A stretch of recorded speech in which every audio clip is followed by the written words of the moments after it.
We're going to talk tonight about mothers and daughters. How many of you is a mother here? Wonder? How many of you is a daughter? Oh, you got it all. Don't you? Don't you? You have it all. That's wonderful. In particular, I see we have some teenagers here. Usually I do this with teenagers and mothers together because I have in particular have a burden for mothers and daughters to be close. Somehow, some way, it seems like mothers and daughters are no longer close as they should be. Now, that's not it. I don't know that I can say it's because of the devil. I don't know it's because of our fast-paced life. I can't say that there's any particular reason. I don't know why, but I just know we need to work constantly at our relationships with our daughters.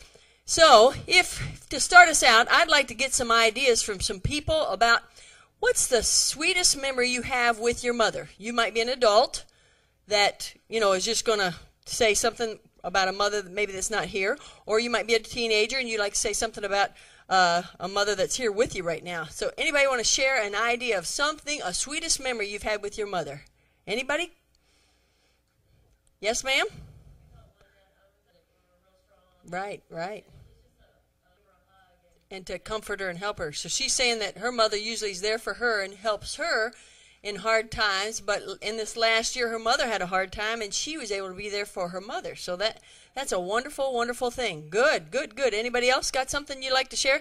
Like this could be just a simple, normal thing. Like I'll tell you something, my mom and I had a very good relationship when I was growing up. Even though we weren't in a saved house, I have lots of good memories. My mom, when we were cleaning house, she'd always put pop and other things, I wouldn't save, remember, up in the refrigerator, and she'd say, now by the time we get finished cleaning, this will be nice and cold, and we can have a good pop to drink at the end of this, and this will be so much fun. And I remember that so well, that we had that together, and I could look forward to that. Now, can somebody else tell me an idea of something that you have? Yes, ma'am?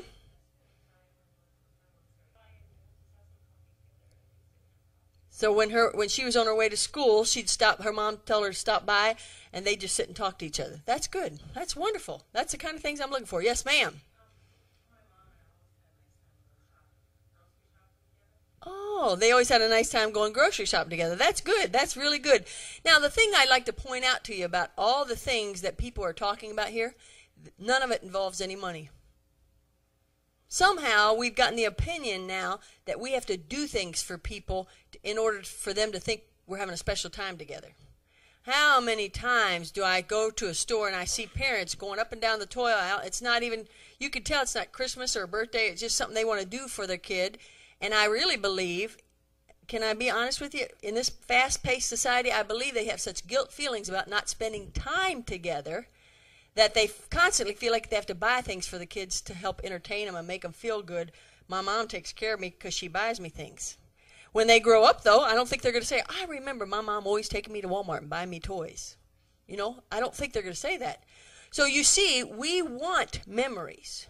We want good relationships. It's one of our main goals, and especially for women, it's our main desire. So I've got this little talk I'd like to talk to you about mothers and daughters. Mothers and daughters. 1 Corinthians 15:33 is the verse. You'll just want to write the reference down in here under communication. Communicate. Under communicate, you'll put 1 Corinthians 15:33, and the Bible says there, evil communications corrupt good manners. How is it, ladies, that we have great manners with everybody but our family? How is it? I wouldn't dream of talking to you like I talk to my family when I'm on one of my hang-ups. You know what I mean? When I have a burr under my saddle, when I'm upset about something. I wouldn't dream of it. So what I'm saying here is evil communication corrupts good manners. When we have the wrong kind of communication in our house, it makes for a bad relationships and hard times. Galatians 6:6. The Bible says there to communicate unto him that teacheth. So we are supposed to have conversation. But in communication, I was taught in a college class, Mrs. Evans taught that class, that you communicate in a lot of different ways. Can I tell you one way I'm communicating right now? How am I communicating? I'm shaking my head. What am I communicating to you? A positive. I'm with you. I'm really listening. When you're all listening to the preacher out there, I don't know if you ever watch somebody. I listen. I nod my head, and if I can't say amen, or if I can't say that's right, or, I try to make face, I try to let him know I'm with him. So that I'm communicating that. You know, some of you, when you smile at me, you're saying, I'm with you. I know what you're saying. Or some of you look puzzled. I don't know what you're talking about, woman. That might be some of you. But communication is not just in words. Although in this situation, I'm going to talk mostly about words. There's a lot of communication. There's body language, you know. But we aren't going to discuss all that. We're talking about just words right now. Now, under communicate, where it says I take, look right there. When in dealing with my daughter, I want you to know I really try to practice this. I'm not saying I accomplish it all the time, but I really try to. I take partial blame for her failures. You know what we want to do as parents? We want to say, I taught you how to make that bed. How come you can't make it right? You just don't want to take the time, do you? Well, you know what? I went to Mrs. Evans one time because I had a friend that had a child that didn't make their bed. Now, one good thing about living in a motorhome, you don't make beds usually. You just fold up the covers, stick them under the bed, you know. I don't have to worry about making the bed. The kids making their bed. I have to make my own, and we won't talk about how good that looks. But anyway, I went to Mrs. Evans. I said, this friend says that she's taught her daughter how to make the bed. The daughter was 13 years old, and I said, Miss Evans, she said she works on her and she's taught her how to do it, and she'll go in there and she sees that bed and it's just got lumps all over it, and there's half of it there and there's a pillow over here. And she said, it just doesn't look good. And I said to Mrs. Evans, I said, now, Mrs. Evans, what should that mother do? And you know what? Mrs. Evans always astounded me, Mrs. King. She said to me, you know what she needs to do? She needs to teach her again how to make the bed. She said she's probably not gotten something completely across to her. Mrs. Evans always took the side. That's what I thought in my mind. You always take the side of the person, the underdog, don't you? No, but you know what? She really believed that when our children weren't what they're supposed to be, it's because we lacked in our training of them. Now, let me put this in here for all of you that have adult children. Okay, that is only true while the children are at your home and while they're still growing up and making choices. When they become adults, then they are responsible for their own actions. You know, I'm not talking about their everything. I have a tendency when you're teaching a whole group like this, you see people out there that might have adult children that are miserable people. I mean, they're low people that have made lots of mistakes, and they continually do wrong things, and they say, that's my fault that they're like, no, I'm not saying that, because there comes a point of accountability. Isn't that what the Bible teaches? Where they made a choice of which direction they wanted to go, you know. So what I'm saying to you is this: while they're in your home and you're still in the training process, if the child doesn't do something exactly like they're supposed to, you're supposed to take partial blame for it. When I clean something, I always like to wipe it down with a dry towel. How many of you are like that when you're cleaning the shower? Or I like to clean because that makes it shine a little bit and it makes me feel like it's really clean. One time I walked in and Jeannie now I know I had taught her how to do this. She's been cleaning the sink since she's 8 years old. That's one of the first things I taught them how to do. I wanted help in my house. I don't know about you, but I've taught my kids how to do things. You know, my boys help as much as they iron. They do lots of things because I need the help and they need the character. Mostly number one. But anyway, so I walked in and I saw there was water drops on the sink. And immediately I started to fuss at her. Jeannie, do you see these water spots on the sink? Now, what are you doing with that? And I started saying things like that, and all of a sudden I caught myself and I said, hey. And she looked at me like, what's wrong? You know, like, where am I? Who am I? You know? And I said, you teenagers, I've taught my daughter, you're having a teen moment. Not a senior moment, not a blank moment. You're having a teen moment. She has teen moments. I think it's their hormones changing or something like that. All of a sudden she just blanks out like, I don't know what's going on. I think that when they started making all these jokes about blondes, they were thinking specifically of teenagers. All teenagers, brown heads, red heads, black heads, white heads, all those. But anyway, so she started looking at me strange and I said, let's back up. And that's when I took back my thing. I took partial blame for her failure. Jeannie, I probably didn't emphasize this enough to you, but as you're cleaning, and I just started right over again. Not like she's a child. Now, you want me to show you again and belittle her. You know, you're getting the wrong idea. Belittling her is not what you want to do. Yeah, I probably didn't make it. Good leaders take on a lot of blame for their fellowship's failures. I probably didn't show you well enough, and so after you wash it, let's let you see both kinds. We'll do it like this. Now see how all the water spots are on there? Then we'll clean it, and then we dry it off. Now see which one do you think looks nicer? And she, of course, would choose the one that I think's nicer. I don't know if she would or wouldn't, because some kids, they say, well, Mom, I don't know if I really care, Well, let me just say this. It's the one that I like the best. And who are you doing this for, darling? Well, for you, Mom, of course. Yeah. But anyway, see what I'm saying? I take partial blame for all her failures. I better hurry along. I'm having too much fun here. Number 2, under communicate, I'm quick to apologize when I hurt her feelings. See, because you live with that person or because they're your mother or daughter, you feel like you can say anything you want to them. And we have gotten way away from apologizing. As soon as you say something to your mother or your daughter and it hurts their feelings, you should apologize. Just humble yourself and say, I'm sorry, I shouldn't have said that. Now, one of the things you mothers that have teenage daughters at home, one of the things you need to do is watch their eyes. We get on tirades. We women, I think God has such a great sense of humor. He gave menopausal women teenage daughters, And we get on these tirades about what we think's right and why are you doing this and how you're dressing and how you're doing that and why your attitude about this and watch their eyes. If you see something coming in their eyes, evaluate yourself. Am I causing her to have strife in her heart? Am I causing her to have bitterness toward me? And say, wait a minute. I'm sorry. I'm coming across wrong. I don't mean to get on you like this. And, I'm just like that. You talk like that to her so that she feels like, hey, I'm a human being. We don't treat each other like human beings when we live with each other. But if we did, we'd have much closer relationships. You know what I'm tired of seeing? I'm tired of seeing daughters leave home and never, ever seeing their mothers again. I think that's sad. I think that the daughter's missing out on having a good grandma for her kids, right?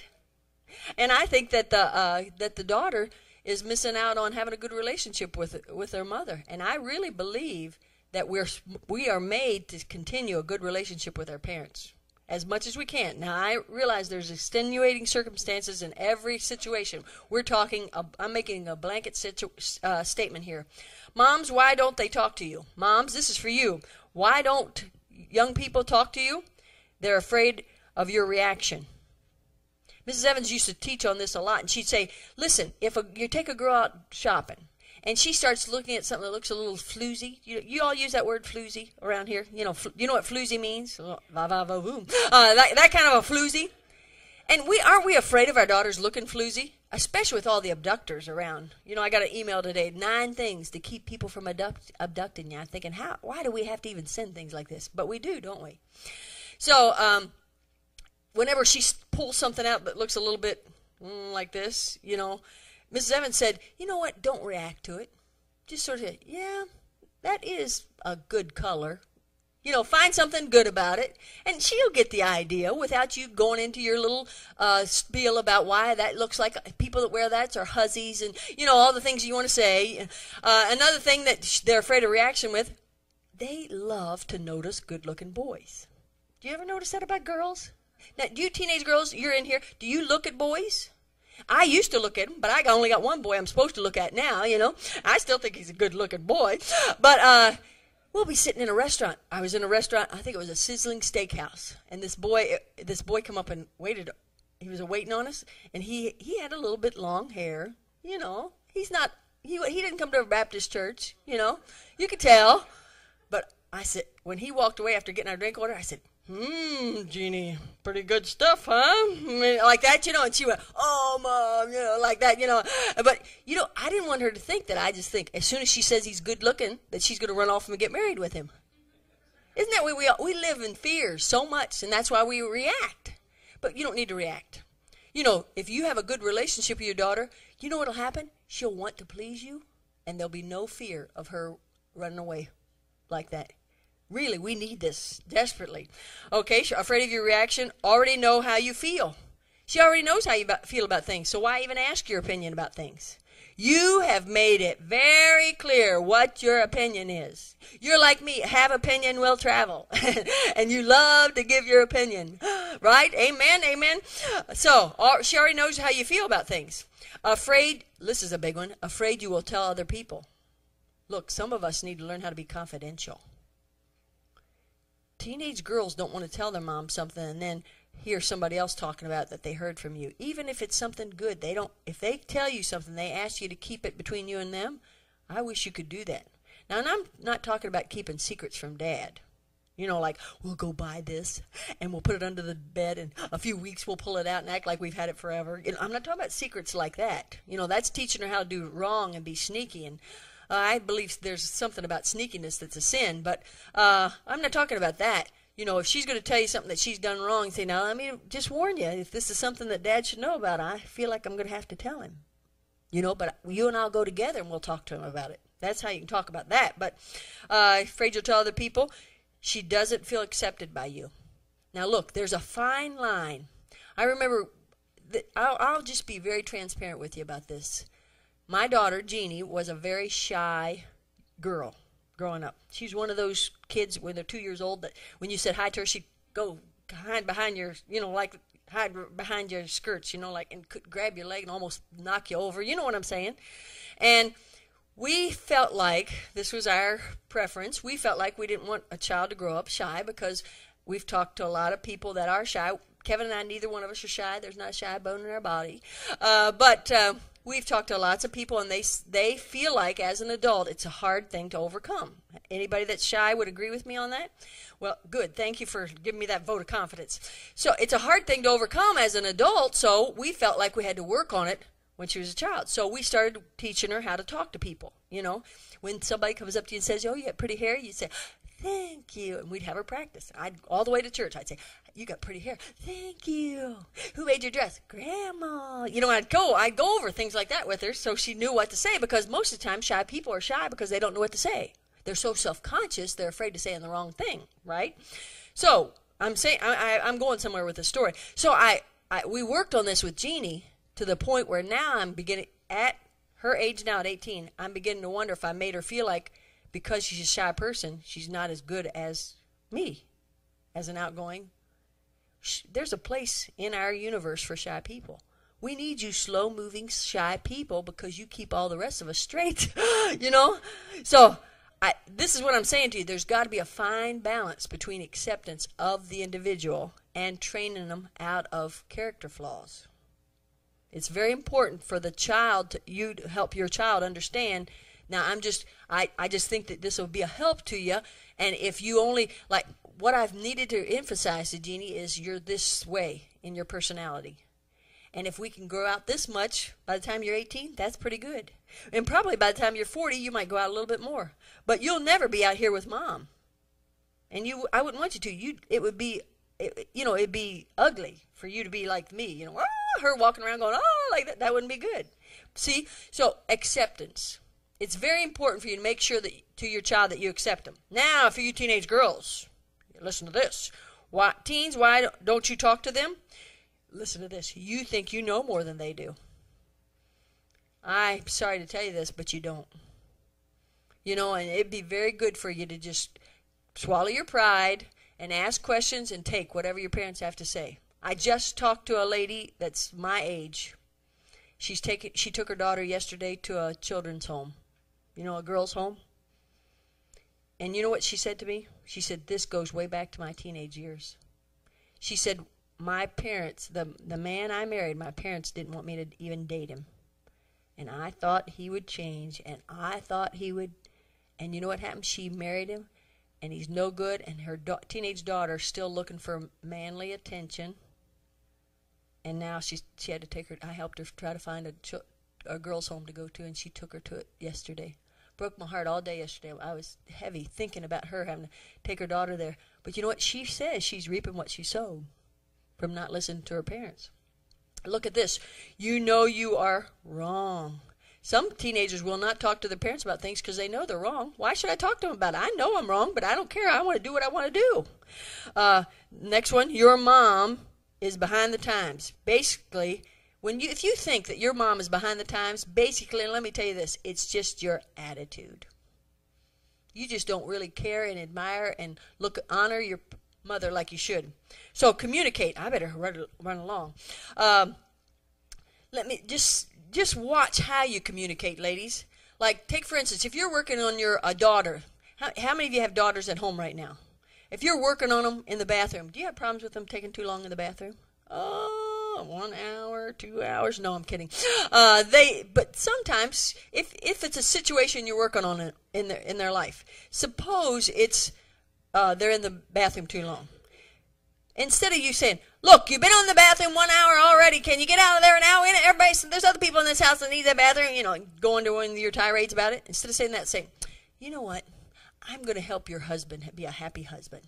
And she'll say, "How? I like husbands. I always look forward to having a husband. How you could help me?" "Well, I don't think a man wants to wait for a woman that long. Let's say that we start timing you and help you and you speed this up a little bit. You're so beautiful, you really don't need to be in that bathroom that long anyway." Isn't that a positive, encouraging communication way to get her out of the bathroom? Isn't that better than saying, "You've been in there an hour, why don't you get out?" See what I'm saying? How we communicate is abusive. And we emotionally hurt the people that we love by the way we talk to them. You adults, you mothers of adults, you got adult children here. Talk to them like they're adults. They're not your kid anymore. They're an adult friend. Now, they're supposed to still honor you and love you. Like I don't call my mom, tell her what to do. But my mom don't call and tell me what to do. If she does, I just let it go in one ear and out the other. I try to take her advice if I need her advice in some things, and I make her feel like I'm listening to her because I love her and I'm honoring her. But we just don't need to. We don't need to treat each other that way. We're more friends than anything else. So it's the way you communicate. Now let's go to the next one because I'm running out of time. This is a big one. Congratulate. Congratulate. John 8:29. John 8:29, write that verse down. That verse says, "I do always those things that please him." Jesus said that. I do always those things that please him. You teenagers, can you say that about your mother and your father? Do you always do those things that please her? No? Then there's something wrong with your attitude. Matthew 3:17. Matthew 3:17. That verse says, "This is my beloved Son, in whom I am well pleased." Wow, isn't that neat? God the Father looked down at God the Son and he said, "This is my Son in whom I am well pleased." He was bragging on Jesus. I think that's a good example for us to follow about our children. This is not just for daughters. Let me just tell you this. There should be 12 statements of praise before one statement of correction. The whole reason why we have all these kids walking around, they're insecure and they feel like they're not loved and they feel like nobody, they can't make anybody happy is because they have parents beating down their throats all the time and never seeing the good in them. You know why? I know why we're the way we are, ladies. It's because it takes time for you to stop and fix and say good things before you take the time to say something bad. One bit of correction. Mrs. Evans said 12 good things. That means when they get up in the morning, "Oh man, you look beautiful. Oh, you can wear any kind of clothes. I hate you." That's a good way to say it. That's a cute way to. Praise, saying praise things. Boy, when they thank you for the meal, say, "I'm glad I got a daughter that thanks me for her meals." You know how you get them to be more appreciative and more saying good things to you? Is by you, the adult, starting it by saying good things to them. I tell you, we are the lovey-doveyest family. I get sick. I never grew up like this. My mom is not lovey-dovey. No hugs, no kisses, no good things. I knew when I was doing good just because I wasn't getting in trouble. That's what my mom was like, But my family, in that trailer, I tell you, they get on my lap and we're telling each other we love each other all the time. And it breeds for closeness, though. And I really believe that the reason why that happened is because Mrs. Evans taught me this principle even before I even had any children. 12 praises before one word of correction. Woo! When you're only together 4 hours a night, you got a lot to get in before you can say something bad to them, don't you? But maybe 12 is too much for you if it's only 4 hours, maybe. But if you just work at, saying 4, I mean, that would really build a lot. Get in a building program. When I under-congratulate, I overdo appreciation for her help. Too many times we just expect our children to do for us. What's wrong with having good manners instead of corrupt communication? What's wrong with having good manners by saying, oh, thank you for all your help. I just don't know how I'd survive without you. You know, saying things like that helps them to feel like somebody appreciates me instead of I am the resident slave around here. You know, that's how they feel sometimes because we don't communicate how much help they are. I know when they're little, it's so easy to say, oh, yay, thank you, mommy loves you. You know, it's so easy to do it when they're little, isn't it? You know, you're bragging on them. They just take 2 steps and put something away, and you go, oh, this is wonderful. And that's good, too. But you know what? Them big kids putting up something, they need your praise, too. So I appreciate for her help. I hope she overhears me bragging on her abilities and never hears me criticizing her shortcomings. There needs to be a good dose of loyalty in our homes. You know what loyalty is? Loyalty is when you do not say negative things about your family to anybody else. One good thing about my mom, she doesn't say negative things about me, my husband, or my kids to me. I think that we'd have to have a big discussion about that if she did. Because we got to be loyal to our family. You know, that means you just don't say bad things about them. Then let's go to commiserate. This is my favorite. Commiserate. I don't think this word means what I think it means. Commiserate in the dictionary says being like-minded, having the same love, being of one accord, of one mind. That's what commiserate means. And when Mrs. Evans taught me this, she said, Loretta, you and your kids ought to commiserate on things. And I said, commiserate? I said, what does that mean? She said, that means working together for a common cause. Working together for a common cause. Now, most of the time, with all of my kids, boys and girls, but especially Jeannie and I, you know what our common cause is? To build the men in our household. It's what we're all about. Making Dad feel like he's number one, the he-man, the wonderful man. Making brothers feel good about themselves and not being an older sister that puts them down and tries to correct them. You're their sister, not their mother. Remember, and talking sweet like that, But commiserate, working together on a common cause. See, when you are working together on something, Philippians, 2 Corinthians 13:11. At peace when of one mind. You're at peace when you're of one mind. You know what happens? When you're trying to go one way and your kids are trying to go another way, you don't have closeness. So what you have to do is find a common goal, common thing to work together on. See, that's what we've accomplished with this music 4 years ago. It's brought us closer together because we work together on it. A lot. You say, I can't start a band. I don't think you should. It's a lot of work and a lot of do-re-mi. But can you find a common cause to work together? To make the kids feel like they're part of this instead of they're just helping you do it. I know a lot of people that work together on bus routes. Dr. and Mrs. Cowling are the supreme example of mine. Mrs. Cowling has spoken at Napa before. They always work together on bus routes. The kids, when they were little, were putting numbers on names of the riders. The kids were helping run and get kids. They'd run with Dad out to get the kids and bring them on the bus. Finding ways to make them feel like they're a part of it because they're part of this common cause. We do junior church together. Each of those kids has a job to do now that they're old enough. Joe, he just got old enough, boy, does he thinks he's hot stuff. He can't do everything, like he can't give strikes out, and he thinks that's just killing him that he can't give strikes out. He thinks he ought to be able to give strikes out, but he's not old enough yet. But you know what I'm saying? We work together on this common. Is there any wonder that we're close to each other? So the key is then for you all to find something to work together on. You and your daughter get together and say, we're going to find something to do together. We're going to work together on something. A project. Some people heard of families that do a stationery together. The stamping and all that. Oh, I'm not a crafts person.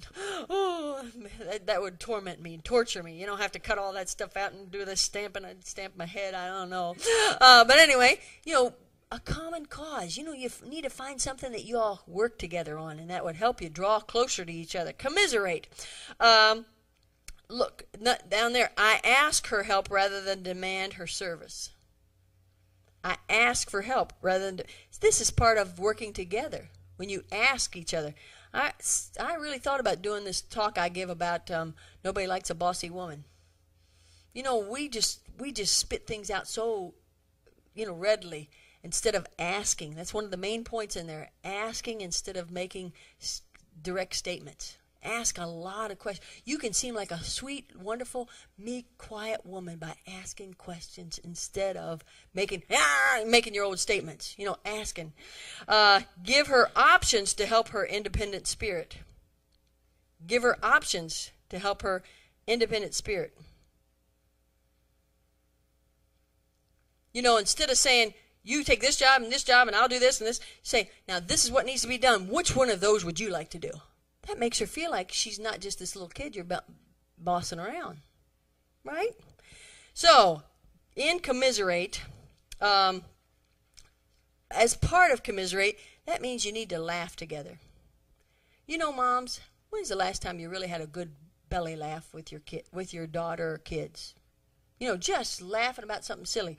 We were on a plane together, Jeannie and I, coming from Napa last year, and I was taking a drink, and I'm a different personality than Jeannie. Do you know that?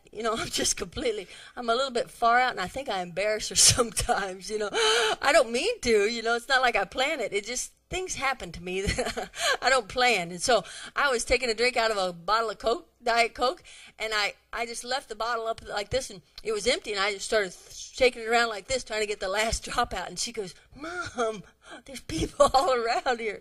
And it tickled me that she got embarrassed that I had that bottle of pop shaking it around in my mouth. And so I started laughing, And then all of a sudden she started laughing, and we were laughing just about the silliest, just about a pop bottle going on like that, I'm thinking, wow, how weird, we laugh so much about her teen moments. Now, I don't laugh at her expense. She's learned how to laugh at herself, when she'll be going to do something. And she'll say, where did you say that was, Mom? And I say, are you having a teen moment, Jeannie? And she'll just start, yeah, I guess I am, And I think, when do we ever get over these teen moments, I thought I could have a teenage daughter that was responsible and knew how to go get something once you told them one time, Oh, but we just laugh about her teen moments, Now, that's not me laughing at her. Hopefully it's her laughing with me, about where does her mind go, at certain times of the month, It's really a wise thing for you to help your daughters figure out the 28-day cycle. Did you know there's a 28-day cycle? Do you know if you mark it on the calendar, you can know when she's going to start having teen moments? It helps your frustration greatly. Take it from me. But all of a sudden, I don't look at the calendar like I should. And all of a sudden, I say, Jeannie, where's your calendar? And I'll look at it and say, oh, is that why you can't figure out how to do this, And she'll laugh and I'll laugh. But, I'm teaching her also to start watching her cycle. You don't have to worry about cycles right now. It's worse, isn't it? No, I'm kidding. But anyway, when you think about things, learn how to laugh together. Oh, boy. And you know what? I really thought that before they were teenagers, that it took a lot of time with them. How many of you think you got little kids? Boy, it takes a lot of time running after them, doing all. I thought it took a lot of time. It's worse when they become teenagers. They got so many complicated things going on in their life, And Mrs. Evans, she made me, I've taught this before, but I always emphasize it when I'm talking about mothers and daughters. She made me just go lay on the bed with her and talk. And the only place I was allowed to look was either at the ceiling or her. Are you like me? If I sit at the table and I see something cluttered on the counter, even though I'm talking to you and I think I'm giving you my complete and utter attention, I get up and I fix this on the counter, and then I go back and sit down. Well, most people don't really like that kind of attention. How many of you that would irritate you? Anybody, you'd admit it? Look, she's got her hand up. Yeah, you do too. Now, see, me, it doesn't bother me. I know I captivate your attention anyway. But it does irritate some people. So Mrs. Evans said you got to give undivided attention. Now, look, it's not that fun to sit and listen to these teenage problems. You know what I mean? You teenagers? We've been there, already done all that, and we just think those problems seem so small compared to our problems, but they are problems to them. And they need to be able to feel like they can talk to you about them. So that's part of commiserating.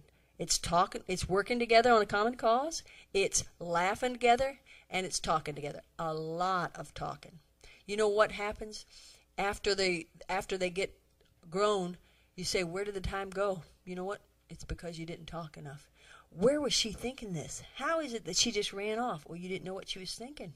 You didn't know what was going on in her heart and in her mind.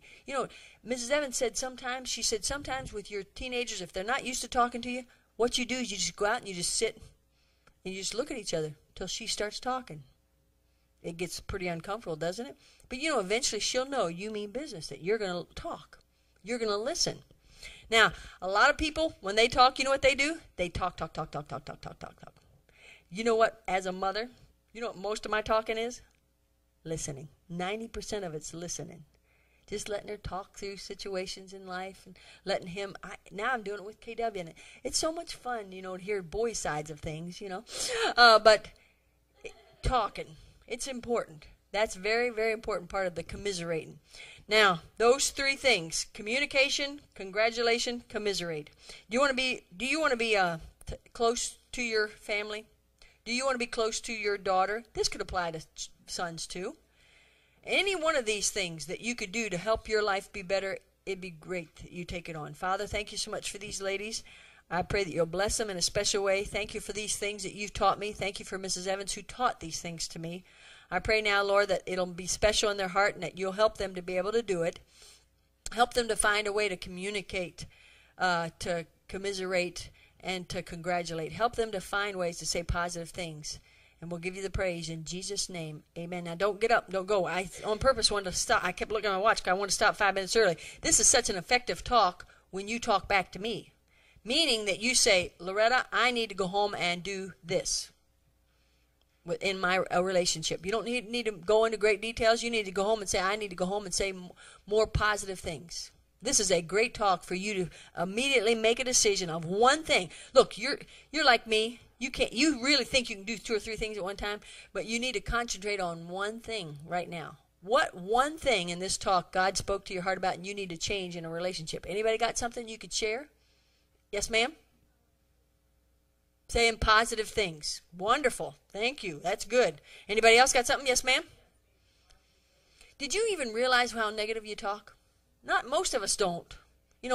We really think we're helping and trying to get something across, but saying positive things to them. Okay, good. Anybody else got something? Yes, ma'am? Saying positive things. So are you going to try to practice saying how many good things before you say a bad thing? Are you going to go to 12? That's a lot. Are you home all day with your kids? When you get a chance to them, saying, you really need to do it a lot. 12 would be good. If you're not with them all the time, boy, they'll say, my mom thinks I'm really good. When you are good. Oh, he tried. Oh, good. All right, wonderful. Yes, ma'am.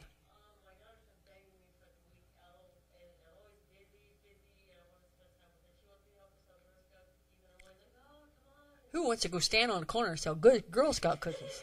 I'm with you, but that would mean it might be something that she'd 20 years from now say, I remember my mom did that with me. Good, wonderful. Anybody else got something? Yes, ma'am?